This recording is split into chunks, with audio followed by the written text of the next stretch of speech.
Hi, everybody, and welcome to this installment of Ask a Witch. I'm Katrina Raspold. I'm a professional witch of almost 40 years, count of 40 years now.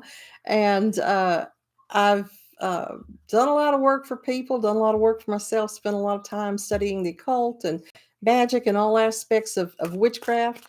And I like to come on here and answer some of the questions that get asked of me. And the first one that we're going to deal with in this particular segment is, do you use tarot reversals? And what this means is when we do a tarot reading, we're going to be using, in this case, the Rider Waite Smith deck. And so we have a tarot card.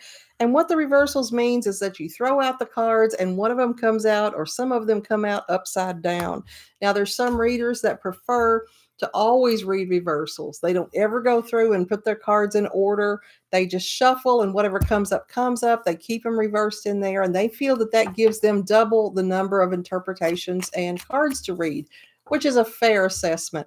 I personally don't read reversals. Um, I do and I don't. Let's put it like that. I do and I don't. I don't intend to read reversals. So, what I do as part of my clearing process is, before I do a reading for anybody, I go through and put all the cards in upright order. Even if I know that they're in upright order, I still go through and look at each one and make sure they're upright. And to me, that's part of the reset that happens between readings to get the cards ready for new energy to come in.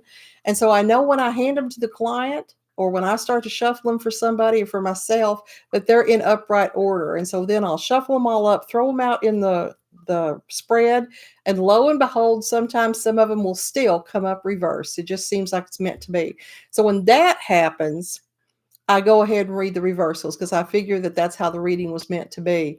Sometimes, if I'm reading for a client and a bunch of reversals are coming up, I can tell that the client has turned the deck upside down when they were shuffling them, or some cards inadvertently got reversed, and it just doesn't feel congruent with the reading. And if that's the case, I'll just flip them back over. So I do and I don't read reversals, but my go-to is that I don't.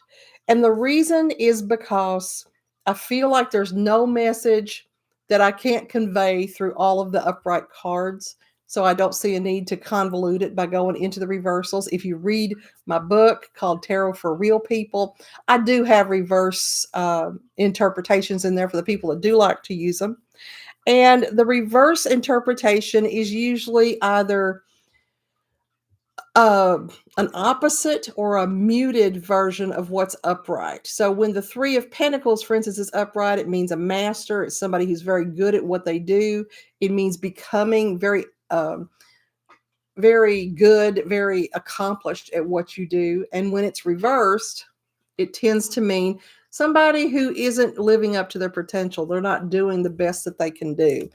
And so most of those interpretations I can get from reading the upright version along with the other cards that are beside it. So I don't, but I don't cast any aspersions at people that do. Everybody's got to do their part of what they enjoy, what feels right to them. So there's no right, no wrong on that, but I personally do not read tarot reversals. The other question that we're going to include in this version of, or this issue, this installment of Ask a Witch, is, how do you do tarot spell work? And that's something I get asked pretty often. Can you use the tarot cards not for reading and divining, but for spell work? And absolutely, of course you can, because they have such wonderful detailed pictures on them that they are evocative. They create feelings and energies that are conducive to some of the things we often want to manifest. So, what I would do is, first of all, before you attempt any kind of um, tarot spell work, is get familiar with what the meanings are. And I don't mean just that you have the ability to look them up. Feel comfortable with your knowledge of what each of the cards mean. And that creates a special connection to each one of the cards for you when you can speak the language, so to say. And then what you're going to do is you're going to choose cards that are conducive to the type of spell work that you want to do. So let's say that I wanted to do spell work to have a baby.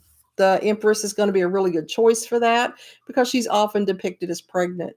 We're also going to choose maybe the Queen of Cups, because in the Rider-Waite deck, she's got a little rabbit next to her to represent her fertility and her earthiness, her connectedness to her human existence. So that would be another good choice. You could also include the Wheel of Fortune to bring in the idea that it's timely that you have children, that it's the right moment, and that it's meant to be.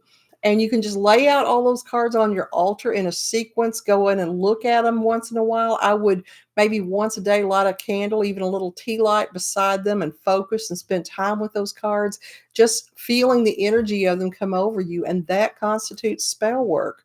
You can also have love spells that you do with it. Choose a card to represent you and a card to represent your intended. It doesn't have to be duality. This happens to be male female, but it can be whatever best represents you and your intended, and start them out in one place and just move them closer together every day until they get right up on each other. And that pulls the energy of you together with the person you would like to spend time with. So, absolutely, most assuredly, you can do spell work with the tarot, and it's very easy to do and very evocative. But first, I definitely recommend learning your tarot cards. So, that's what I've got for that segment of Ask a Witch, and I hope it was helpful for you. Y'all tell me what you think in the comments, and take care. Bye bye.